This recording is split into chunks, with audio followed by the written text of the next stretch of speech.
오늘은 요한복음 2장 13절에서 25절까지의 말씀을 살펴보도록 하겠습니다. 유대인의 최대 명절인 유월절이 다가오자 예수님께서는 예루살렘으로 올라가셨습니다. 예루살렘 성전뜰에는 소와 양과 비둘기를 파는 장사꾼들로 시끌벅적했습니다. 뿐만 아니라 돈을 바꾸는 환전상들도 있었습니다.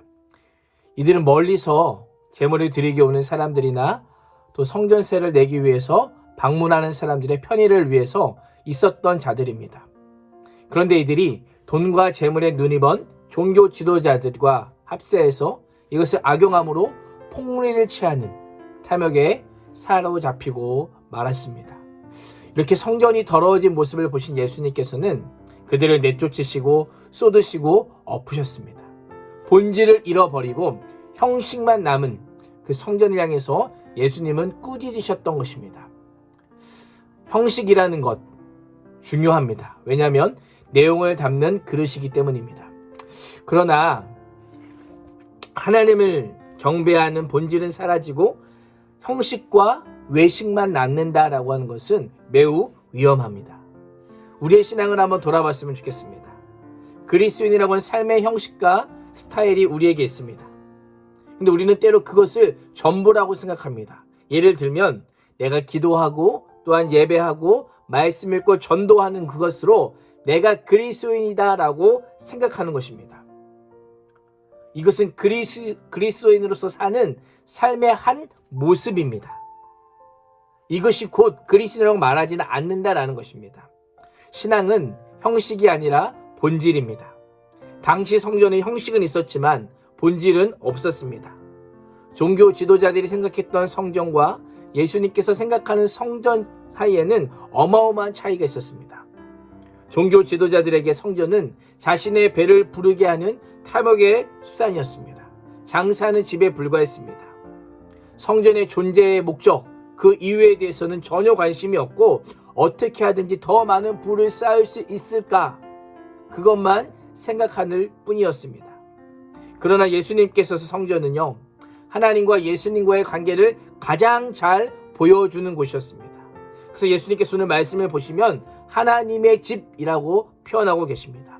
성전은 예수님께서 하나님의 아들이심을 가장 잘 보여줄 수 있는 곳이고 하나님께서 임재하시는 곳이었기 때문에 하나님의 집이었습니다. 이런 곳이 더러워지자 예수님께서는 분노하셨던 것입니다. 자신들의 기득권을 지키면서 막대한 이익을 얻었던 종교 지도자들은 자신들의 계획에 차질이 생기자 예수님께 따져 묻습니다. 무슨 자격으로 이런 일을 하는지 따져 묻는 것입니다. 그러면서 자신의 권위를 입증할 표적을 요구하는 이들을 보게 됩니다. 그러자 예수님께서 이렇게 말씀하시죠. 너희가 이 성전을 헐라 내가 사흘 동안에 일으키리라. 이것은 예수님의 십자가의 고난과 부활을 염두에 두고 하신 말씀입니다. 그러나 이 말씀의 의미를 알지 못했던 유대인들은 어이가 없다는 듯이 예수님께 따져 묻기 바빴던 것입니다.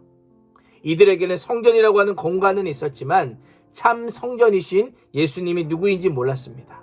성전에서 제사를 드렸지만 예배의 주인이신 예수님이 어떤 분인지는 몰랐던 것입니다. 우리 또한 마찬가지입니다. 교회라고 하는 건물 안에 있는 것으로 만족해야 할 것이 아니라 교회의 본질을 추구하는 것으로 우리는 만족해야 됩니다. 교회에서 예배를 드리는 것 그 자체에 만족할 것이 아니라 예배의 본질을 추구하는 것으로 우리의 신앙의 목적을 삼아야 된다는 것입니다. 우리의 신앙이 본질을 잃어버리고 의식과 형식만 남아있는 것은 아닌지 돌아보면서 참 성전이신 예수님을 우리의 신앙의 본질과 목적으로 삼는 복된 인생이 되시기를 주님의 이름으로 축원합니다. 기도하겠습니다.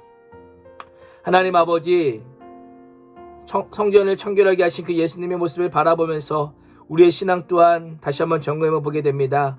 형식과 의식만 남고 본질은 사라져 있는 우리의 모습을 하는지 되돌아보면서 하나님 신앙생활을 하는 그 본질, 그 목적, 그 이유를 다시 한번 추구하게 해주시고 형식과 또한 외식이 무시되진 않고 그 형식 가운데 예배의 본질을 담아 그 형식 가운데 예수 그리스도라고 하는 의미를 바로 담가 그렇게 신앙생활할 수 있는 저희들의 모습이 되어줄 수 있도록 인도하여 주시옵소서. 그렇게 인도하실 주님을 기대합니다. 살아계신 예수님의 이름으로 간절히 기도합니다. 아멘.